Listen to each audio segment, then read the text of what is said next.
Well, good afternoon. This is Mark Mile. I'm your mortgage professional. In the prior episode, we talked about gift funds from a donor to a prospective client to aid in the purchase of a new home. And we really focused on easing the burden of documentation and making it a streamlined process for that donor and for that recipient. I'd like to stay on this topic, but let's shift gears a little bit and talk about potential tax liability of such a gift for the donor. Now, let's start right there. A lot of people might think that it's the recipient of a gift that would be the one responsible for any kind of tax liability. After all, it's the recipient that's receiving the money. But that's simply not the case. The way that the IRS has written the law, it reads that the donor is the individual responsible for any kind of tax liability should one exist. That's very important to note because sometimes the tax liability on gifts can get very expensive, anywhere from 18% to 40%. So it's very, very important that you understand how to protect yourself if you are the donor in a gifting situation. And rest assured, there are two mechanisms in place to help protect you from any kind of tax liability if you find yourself as a donor for a gift.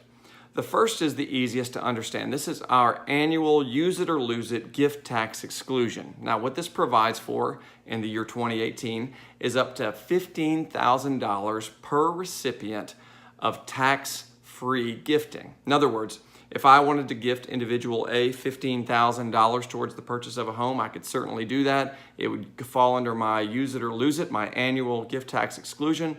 I would never have to do anything in terms of any extra filing, and I would not have any tax liability. Now, if recipient B came along and I wanted to gift them $15,000, I could certainly do that as well. This is a per recipient gift from an individual donor. $15,000. It does not roll over into the next calendar year. It is a use it or lose it annual gift tax exclusion to prevent you from any tax liability on a gift of $15,000 or less. So that's option number one. Option number two is a lifetime gift tax exclusion that we all have. And in the year 2018, that limit has really jumped up. It's now $11.18 million.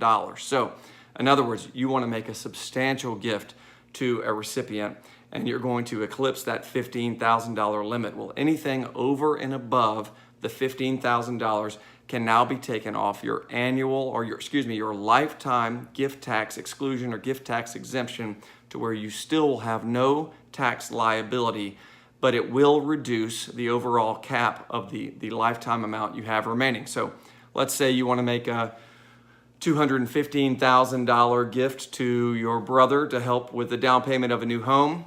Well, $15,000 of that can be taken off of the annual, the use it or lose it gift tax exclusion. The remaining $200,000 would come off of that lifetime cap of $11.18 million, and you'd be left with roughly $11 million remaining for your lifetime gift tax exemption. So two different ways to avoid tax liability. And this is very important as you begin structuring any kind of deal or any kind of gift situation to assist a family member in the purchase of a new home. Now, consult with your lender up front before you start moving money around. Very important that you do that and understand the implications once you start deciding on the amounts. For instance, let's say that there's a married couple, husband and wife, that want to gift funds to their son and his fiance for the purchase of their new home. Very common situation.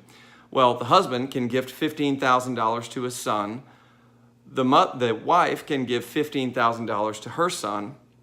The husband can gift $15,000 to his future daughter-in-law, and the mother can give $15,000 to her future daughter-in-law for a total of $60,000 under the annual the annual $15,000 use it or lose it exclusion. So certainly ways to structure these deals to prevent from dipping into that lifetime exclusion unless you just absolutely have to.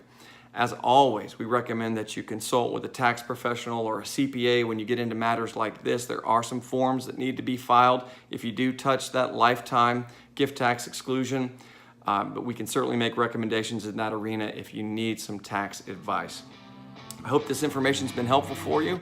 Please feel free to contact me at the contact info on the screen, and good luck to you.